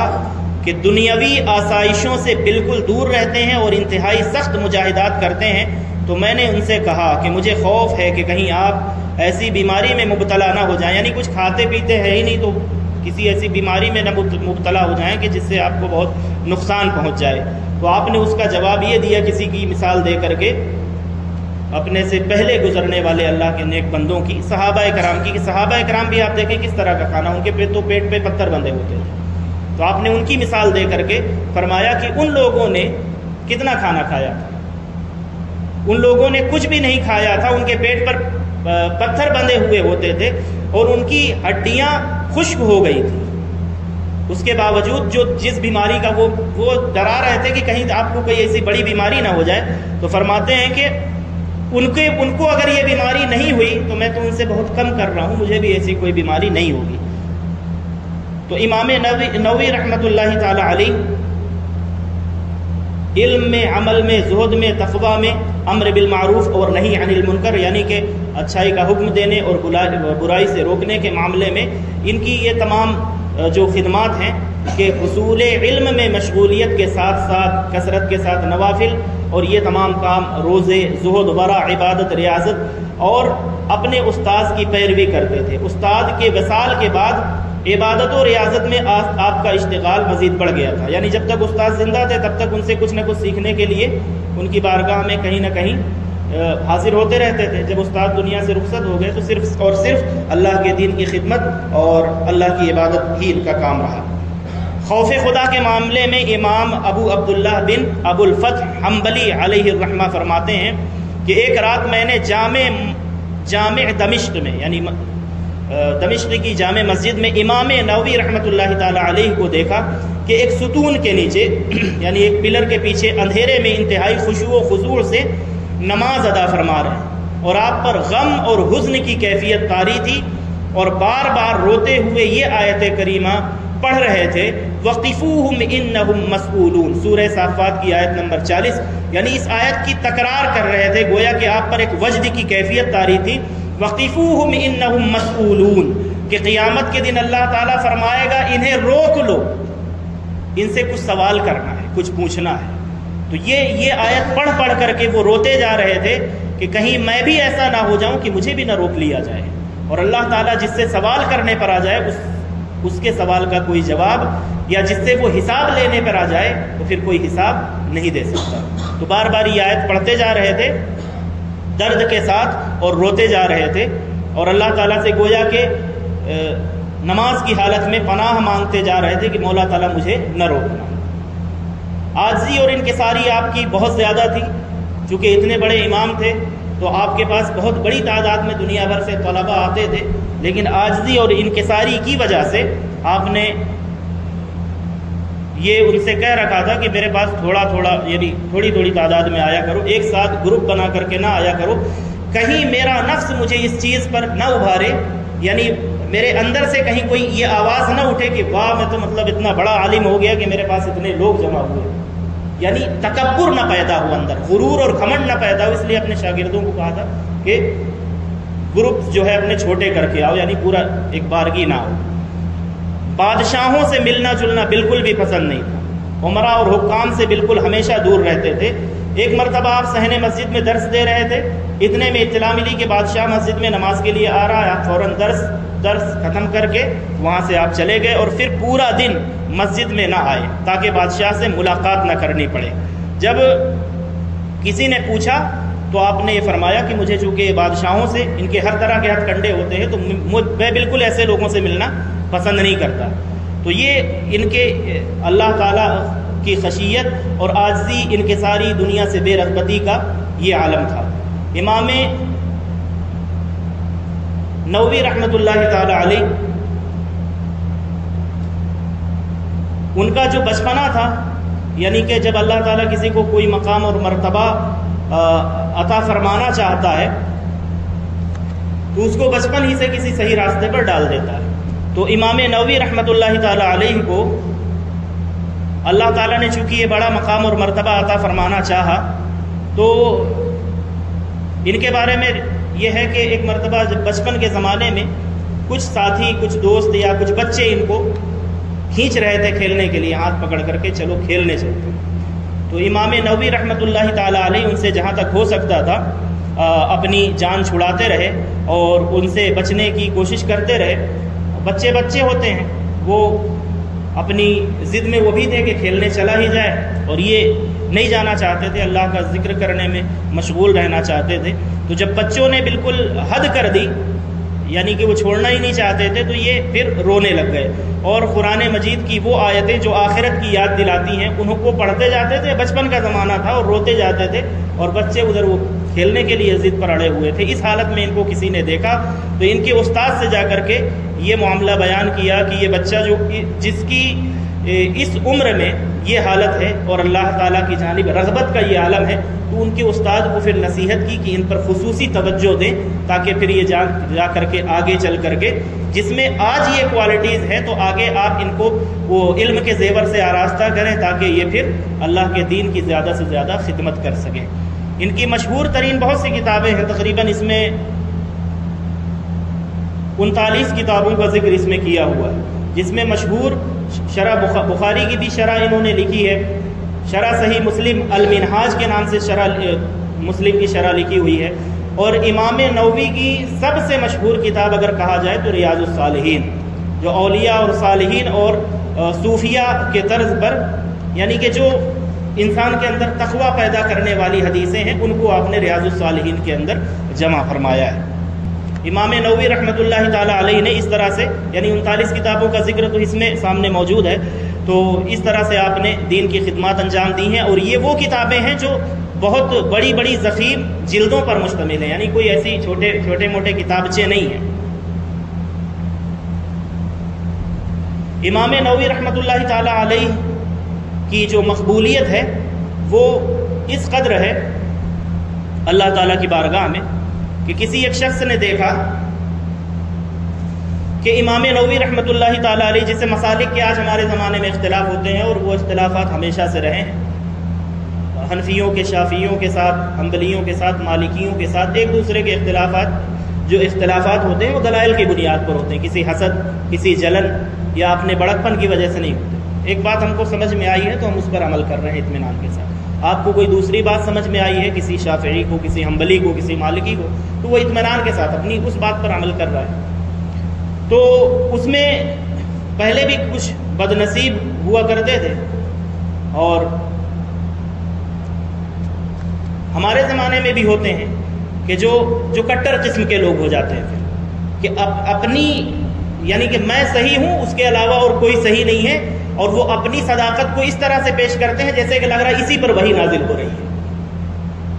کرتے ہیں لوگ اس طرح سے، بس میں سچا ہوں، بس میں ٹھیک ہوں۔ تو امام نووی رحمۃ اللہ تعالی علیہ کی بارگاہ میں اسی طرح سے ایک شخص نے جو ہے وہ گستاخی کی، اور گستاخی کرنے کی وجہ کیا تھی کہ ایک امام سے آپ کا اختلاف تھا، اور سب کا ہوتا ہے، یعنی حنفیوں کا اتنا بڑا پورا اسکول آف تھاٹ جو بنا ہوا ہے، اختلاف نہ ہوتا تو یہ شافعی، مالکی، حنبلی یا 4 فرقے کیوں ہوتی؟ اختلافات ہیں، اور بھر بھر کے اختلافات ہیں، پوری زندگی گزارنے کے اختلافات ہیں، تب تو اتنے بڑے مسالک وجود میں آئے ہیں۔ تو ان میں کسی اللہ والے کی، کسی محدث کی، کسی بزرگ کی، کسی عالم کی توہین نہیں کرنی چاہیے۔ اس سے یہ سیکھنے کو ملتا ہے جو میں آپ کو بتانے جا رہا ہوں۔ تو امام نووی رحمۃ اللہ تعالیٰ علیہ چونکہ اللہ تعالیٰ کی بارگاہ کے بڑے مقبول اور محبوب بندے تھے، اس کے دین کی خدمت کے لیے چونکہ آپ نے اپنی پوری زندگی وقف کر دی تھی، تو کسی نے ان کی قبر پر ان کے وصال کے بعد جا کر کے گویا کہ ایک چیلنج کے انداز میں اس نے گستاخی کرتے ہوئے یہ کہا کہ تم ہی تھے جو فلاں سے اختلاف کیا کرتے تھے، اس طرح گستاخی کے کلمات قبر پر جا کر کے کہے۔ تو کوئی ان کو دیکھ رہا تھا، دیکھنے والے نے یہ بیان کیا کہ جب یہ گستاخی اس شخص نے کی، جانے میں انجانے میں جو بھی کہہ لے، اس پر جو اس کی جو بھی سوچ تھی، تو اسی وقت فوراً وہاں سے ایک بچھو نمودار ہوا اور اس نے اس کے پیروں پر ڈنک مارا۔ تو جو شخص اس کو قریب سے دیکھ رہا تھا، اس نے جا کر کے اللہ کے نیک بندوں کا ادب سکھلاتے ہوئے اس سے کہا کہ اگر تجھے ابھی بھی عقل نہ آئی ہو تو اب عقل آ جانی چاہیے کہ اللہ تعالیٰ کے ان نیک بندوں کا ذکر کس طرح سے کرنا چاہیے۔ یہ تجھے ادب سکھلایا گیا ہے ایک بچھو کے ڈنک کے ذریعے سے کہ ان کا جب اس طرح کے اللہ کے نیک بندوں کا نام بھی لیا جائے تو ان کا نام بھی ادب اور احترام کے ساتھ لینا چاہیے۔ اگر ان کا اختلاف کسی کے ساتھ تھا تو وہ علم کی بنیاد پر تھا، دلیل کی بنیاد پر تھا، وہ کسی حسد یا بغض یا بڑکپن کی بنیاد پر نہیں تھا۔ تو وہ تو اختلاف انہوں نے اللہ کے لیے کیا اور اپنی قبر میں چلے گئے، اور تو ان کی شان میں گستاخی کر کے تجھے یہ انعام ملا ہے، تو ابھی بھی باز آ جا تاکہ آخرت میں کوئی اس سے بھی بڑا بدلہ تیرے ہاتھ نہ لگ جائے۔ تو یہ امام نووی رحمۃ اللہ تعالی علیہ جن کی کتاب ہمیں پڑھنی ہے انشاءاللہ تعالی، جو پہلی حدیث ہے اس کی شروعات، چونکہ مصنف کا مقام اور مرتبہ جاننے سے پھر ان کی کتاب سمجھ میں آتی ہے، اس لیے میں نے تھوڑی سی باتیں ان کے بارے میں بیان کر دی ہیں۔ اللہ تعالیٰ کی بارگاہ میں دعا ہے کہ اللہ تعالیٰ ان کی قبر پر اپنی بے پناہ رحمتوں کا نزول فرمائے، اور ہمارے تمام ائمہ، علماء، محدثین اور اللہ کے نیک بندے، اولیاء اور صالحین جتنے بھی گزرے ہیں جنہوں نے دین کی خدمت دنیا بھر میں کی ہے، اللہ تعالیٰ ان سب کی قبروں پر اپنی رحمتوں کا نزول فرمائے۔ بہار شریعت کا نمبر آتا ہے، اس میں سے بھی چند عقیدے پڑھ لیتے ہیں۔ بہار شریعت کا پہلا عقیدہ ہم نے پڑھا تھا، اللہ تعالیٰ کی ذات اور صفات کے بارے میں ہمیں کیسا عقیدہ رکھنا چاہیے۔ دوسرا عقیدہ دیکھیں توجہ کے ساتھ، عقیدے کا مسئلہ ہے، یعنی عقیدے میں نہ کوئی اختلاف ہو سکتا ہے، نہ کوئی کمپرمائز ہو سکتا ہے۔ عقیدے کے معاملے میں اگر تھوڑا سا بھی پھسلتے ہیں تو سیدھے پھسل کر کے کہیں اور نہیں، جہنم ہی میں جا کر کے ٹھکانہ ملے گا۔ تو اس لیے عقیدے کا مسئلہ ہے، اور یہ فرائض علوم میں سے ہیں، ان کا سیکھنا ہمارے اوپر فرض ہے، واجب ہے، لازم ہے۔ ہر ایک شخص پر جو اللہ کو جانتا ہے، مانتا ہے، تو اس کی ذات پر، اس کی صفات پر، اس کے احکامات پر ہمیں کس طرح کا ایمان رکھنا چاہیے، ان تمام چیزوں کی بحث کی جا رہی ہے۔ اللہ تعالیٰ کی ذات اور صفات سے متعلق یہ بحث ہے۔ عقیدہ نمبر 2 دیکھیں، اللہ تعالیٰ کے بارے میں فرماتے ہیں کہ وہ بے پرواہ ہے، کسی کا محتاج نہیں، اور تمام جہان اس کا محتاج ہے۔ یہ اللہ تعالیٰ کے بارے میں، اور وہ بے پرواہ ہے، اس کی دلیل کیا ہے؟ سورہ اخلاص آیت نمبر 2، اللہ الصمد، یہ ہے دلیل کہ اللہ تعالیٰ بے نیاز ہے، وہ کسی کا نیاز مند نہیں ہے، سب اس کے نیاز مند، وہ ہر ایک سے بے پرواہ ہے، اس کا کچھ نہیں جاتا۔ پوری دنیا اگر سجدے میں گر جائے تو ایسا نہیں ہے کہ سجدہ کر کے کوئی اس کے درجے کو بلند کر دے گا، وہ جس شان کے ساتھ ہے اس کی وہی شان اور اس کی وہی عظمت رہے گی۔ پوری دنیا اگر اس کی باغی ہو جائے تو بھی اس کی شان میں کوئی فرق آنے والا نہیں ہے، اور پوری دنیا اگر سجدے میں گر جائے تو بھی اس کی شان بڑھنے والی نہیں ہے۔ وہ بے نیاز ہے، اس کو کسی کی پرواہ نہیں، اور وہ کسی کا محتاج بھی نہیں۔ تو بے نیاز جو اللہ الصمد، اللہ تعالیٰ نے فرمایا کہ اللہ بے نیاز ہے، تو اللہ الصمد کا معنی بیان کرتے ہوئے شرح فقہ اکبر میں امام ابو حنیفہ کی کتاب فرماتے ہیں اس سے مراد ہے، بلکہ امام ابو حنیفہ کی کتاب ہے الفقہ الاکبر، اور اس کی شرح کی ہے ایک بہت بڑے حنفی محدث ملا علی قاری رحمۃ اللہ تعالی علیہ۔ تو یہ اس میں فرماتے ہیں کہ اللہ الصمد سے مراد ہے المستغنی عن کل احد والمحتاج الیہ کل احد۔ صمد کا معنی یہ ہے کہ وہ ہر ایک سے بے پرواہ ہے، بے نیاز ہے، اور ہر ایک اس کا نیاز مند ہے، اور ہر ایک کو وہ سب سے بے پرواہ ہے، اور ہر ایک کو اس کی پرواہ ہونی چاہیے، یعنی اس کو راضی کرنے کی فکر کرنی چاہیے۔ وہ کسی کو راضی نہیں کرتا، اس کو کسی کی پرواہ نہیں۔ عقیدہ نمبر 3، اس کی ذات کا ادراک عقلاً محال ہے، یعنی اس کی ذات عقل کے ذریعے سے نہیں سمجھی جا سکتی، اس کی ذات کا احاطہ کوئی بھی کسی بھی انسان کی عقل نہیں کر سکتی، بلکہ تمام انسانوں کی عقلیں مل کر کے بھی اس کی ذات کا احاطہ نہیں کر سکتی۔ وہ ریسرچ کا موضوع ہی نہیں ہے اللہ تعالیٰ۔ سائنس کی جو ریسرچ ہے وہ اس عالم اسباب میں، ان کے سامنے جو چیزیں ہوتی ہیں وہ اس پر ریسرچ کرتے ہیں۔ اللہ کو نہ دیکھا جا سکتا ہے، نہ سنا جا سکتا ہے، نہ سونگھا جا سکتا ہے، نہ چھوا جا سکتا ہے، نہ چکھا جا سکتا ہے۔ تو جب یہ سب کچھ نہیں کیا جا سکتا تو اس کے بارے میں کوئی تحقیق نہیں ہو سکتی۔ جب کوئی تحقیق نہیں ہو سکتی تو وہ کسی کی عقل میں نہیں آ سکتا، اس کی ذات کسی کی عقل میں نہیں آ سکتی، یعنی اس کی ذات کا جو ادراک ہے وہ کوئی عقل نہیں کر سکتی۔ یہ انسانی عقل کے لیے، تمام انسانی عقلوں کے لیے محال ہے۔ جو چیز سمجھ میں آتی ہے وہ کیوں محال ہے، اس کے بارے میں یہ وضاحت کر رہے ہیں۔ کیونکہ جو چیز سمجھ میں آتی ہے، یعنی ہماری عقل میں آتی ہے، عقل اس کو محیط ہوتی ہے۔ جو چیز سمجھ میں آ گئی وہ ہماری عقل میں آ گئی، یعنی ہماری عقل میں آ گئی تو ہماری عقل تو اس سے بڑی ہوئی، اور اگر اللہ تعالیٰ عقل میں آ جائے تو پھر ہماری عقل اس سے بڑی ہو جائے گی۔ اس لیے اس کی ذات کا جو احاطہ ہے وہ کوئی بھی انسانی عقل اور تمام انسانی عقلیں مل کر کے بھی اس کی ذات کا احاطہ نہیں کر سکتی۔ اس کی ذات کسی کی عقل میں نہیں آ سکتی، اور اس کو کوئی احاطہ نہیں کر سکتا، اس کا کوئی احاطہ نہیں کر سکتا۔ اس کی دلیل سورہ انعام کی آیت نمبر 103 ہے، لا تدرکہ الابصار، وہی ہے کہ کوئی اس کا احاطہ نہیں کر سکتا۔ یہ اللہ تعالیٰ نے فرمایا، یعنی کوئی بھی آنکھ اس کا احاطہ نہیں کر سکتی۔ یعنی آپ کسی چیز کو دیکھتے ہیں، آپ اسے دیکھ رہے ہیں تو اس کا آگے پیچھے اوپر نیچے سب آپ کی آنکھ کے ذریعے سے آپ کی عقل میں آ گیا ہے۔ تو اللہ تعالیٰ کی ذات کو، کسی بھی چیز کو آپ دیکھتے ہیں تو وہ آپ کی عقل میں آ جاتی ہے، اور اللہ تعالیٰ کو نہ دیکھا جا سکتا ہے، نہ سنا جا سکتا ہے۔ یہ تمام جو 5 سینسز ہیں جن پر سائنس کی جو ریسرچ ہے وہ ان سینسز کی بنیاد پر ہو سکتی ہے، یا تو وہ دیکھا جا سکتا ہو، چھوا جا سکتا ہو، چکھا جا سکتا ہو، تو سونگھا جا سکتا ہو، یا سنا جا سکتا ہو، تو اس پر سائنس ریسرچ کر کے بتائے گی۔ اللہ تعالیٰ کی جو ذات ہے وہ اس کے ریسرچ کے دائرے سے باہر کی چیز ہے۔ تو اگر کوئی بڑا سائنس کا کوئی بھکت آ کر کے کہے کہ سائنس کی بنیاد پر ثابت کرو، تو سب سے پہلے اس کو سائنس کے اصولوں کو سمجھنے کی ضرورت ہے کہ سائنس کس چیز پر ریسرچ کرتی ہے۔ جو چیز اس کے ادراک ہی میں نہیں ہے تو اس پر ریسرچ کا اس کا موضوع ہی نہیں۔ تو کوئی بے وقوف ہی ہوگا جو یہ کہے گا کہ سائنس کی بنیادوں پر ہمیں اللہ کو ثابت کرو۔ تو اللہ ثابت کیسے ہوتا ہے؟ البتہ اس کے افعال کے ذریعے سے، اجمالاً اس کی صفات، پھر ان صفات کے ذریعے سے معرفت ذات حاصل ہوتی ہے۔ یعنی جو دنیا اس نے پیدا کی ہے، یہ چاند، سورج، سیارے، ستارے، زمین، آسمان، ہوا، جو کچھ بھی ہم دیکھ رہے ہیں اس دنیا میں، پیڑ پودے، پہاڑ، انسان جن کو دیکھ رہے ہیں، نباتات، تو ان تمام کو دیکھ کر کے، مخلوق کو دیکھ کر کے خالق کے وجود کی ہمیں خبر ملتی ہے۔ تو بس یہ یعنی کہ یہ اندازہ لگایا جا سکتا ہے اجمالاً، یعنی اختصار کے ساتھ اس کی صفات کا علم ہوتا ہے، اور ان چیزوں کو دیکھ کر کے اس کی ذات کا علم ہوتا ہے۔ مکمل طور پر اس کی ذات کا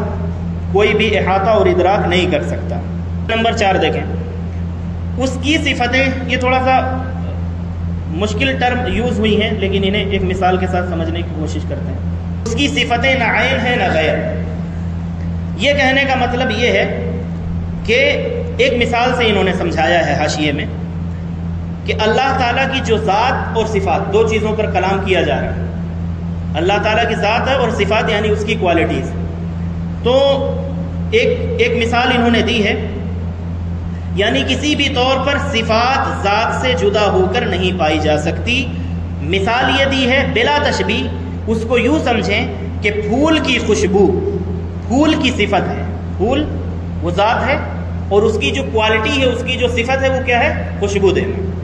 تو یہ بلا تشبیہ کہہ رہے ہیں، یعنی ہم اللہ کی ذات کو تشبیہ نہیں دے رہے ہیں، سمجھانے کے لیے یہ بات کر رہے ہیں کہ بلا تشبیہ اس کو یوں سمجھے کہ پھول کی خوشبو پھول کی صفت ہے جو پھول کے ساتھ ہی پائی جاتی ہے، مگر اس خوشبو کو ہم پھول نہیں کہتے اور نہ ہی اسے پھول سے جدا کہہ سکتے ہیں۔ یعنی خوشبو جب پائی جائے گی وہ پھول کے ساتھ پائی جائے گی، پھول سے جدا کر دیا جائے یعنی دونوں کو ایک دوسرے سے جدا نہیں کیا جا سکتا۔ تو یہ عقیدہ یہ ہے کہ اللہ تعالیٰ کی جو ذات اور صفات ہیں وہ دونوں ایک ساتھ ہیں، اس کی جو صفات ہیں، ہمارا یہ عقیدہ ہونا چاہیے، یہ عقیدہ بیان کیا جا رہا ہے کہ اللہ تعالیٰ کی صفات اللہ تعالیٰ کی ذات کے ساتھ لازم اور ملزوم ہیں۔ جس طرح سے پھول جو خوشبو کے ساتھ پایا جا رہا ہے، جو خوشبو پائی جا رہی ہے وہ پھول کے ساتھ پائی جا رہی ہے، اگر آپ پھول کو مائنس کر دیں تو وہ جو خوشبو آپ کو مل رہی تھی، وہ خوشبو بھی جو صفت ہے اس کی، کوالٹی ہے اس کی، وہ بھی مائنس ہو جائے گی۔ تو دونوں ایک دوسرے کے لیے لازم و ملزوم ہیں، یعنی خوشبو پھول میں پائی جا رہی ہے اور پھول جو ہے وہ خوشبو کے ساتھ ہے۔ تو یہ ایک مثال دے کر کے انہوں نے سمجھایا ہے۔ سمجھنے کی بات صرف یہ ہے کہ ذات اور صفات دونوں اللہ تعالیٰ کی، دونوں الگ الگ نہیں ہو سکتی۔ جب بھی صفات پائی جائیں گی وہ اللہ تعالیٰ کی ذات کے ساتھ ہی مل کر کے پائی جائیں گی۔ ایک چھوٹا سا اور عقیدہ ہے 5 نمبر، جس طرح اس کی ذات قدیم ازلی ابدی ہے، صفات بھی قدیم ازلی ابدی ہے۔ تو یہ کہنے کا مطلب یہ ہے کہ ذات ایک تو صفت سے الگ نہیں ہے، اسی کے ساتھ ہے اور اس کے ساتھ پائی جائے گی، اور اللہ تعالیٰ کی جو ذات ہے وہ قدیم اور ازلی یعنی ہمیشہ سے ہے اور ابدی ہے۔ یا جس طرح سے اللہ تعالیٰ کی ذات ہمیشہ سے ہے، اسی طرح کی اس کی صفات بھی اس ذات کے ساتھ ہمیشہ سے ہے، اور جس طرح سے اس کی ذات ہمیشہ رہے گی اسی طرح سے اس کی صفات بھی جو ہیں وہ ہمیشہ رہیں گی۔ تو اللہ تعالیٰ کی ذات اور صفات ان دونوں کے بارے میں یہ عقیدہ بیان کیا گیا ہے کہ اس کی ذات اور صفات کے بارے میں ہمیں یہ عقیدہ رکھنا چاہیے کہ اس کی صفات اس کی ذات کے ساتھ قائم ہیں، اور جس طرح سے اس کی ذات ہمیشہ سے ہے اس کی صفات بھی ہمیشہ سے ہیں، اور جس طرح سے اس کی ذات ہمیشہ رہنے والی ہے اس کی صفات بھی ہمیشہ رہنے والی ہیں۔ تو یہ 5 عقیدے ہو گئے بہار شریعت کے اللہ تعالیٰ کی ذات اور صفات سے متعلق۔ تو انہیں ہم نے سمجھنے کی اور جاننے کی کوشش کی ہے۔ اللہ رب العزت کی بارگاہ میں یہ دعا ہے کہ مولا کریم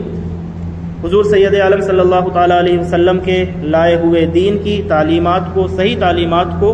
پوری توجہ کے ساتھ، محنت کے ساتھ جاننے کی، سننے کی، سیکھنے کی اور اس پر عمل کرنے کی، اس کی دعوت کو اپنی نسلوں میں منتقل کرنے کی توفیق عطا فرمائے۔ آمین یا رب العالمین بجاہ سید المرسلین وما توفیق الا باللہ وآخر دعوانا الحمد للہ رب العالمین۔ ویڈیو دیکھنے کا شکریہ۔ اگر آپ چینل پر نئے ہیں تو سبسکرائب کر لیں اور ساتھ ہی ساتھ بیل آئیکن پر بھی کلک کر دیں تاکہ یوٹیوب ہماری ہر ویڈیو کا نوٹیفیکیشن سب سے پہلے آپ کو بھیج دے۔ جزاک اللہ۔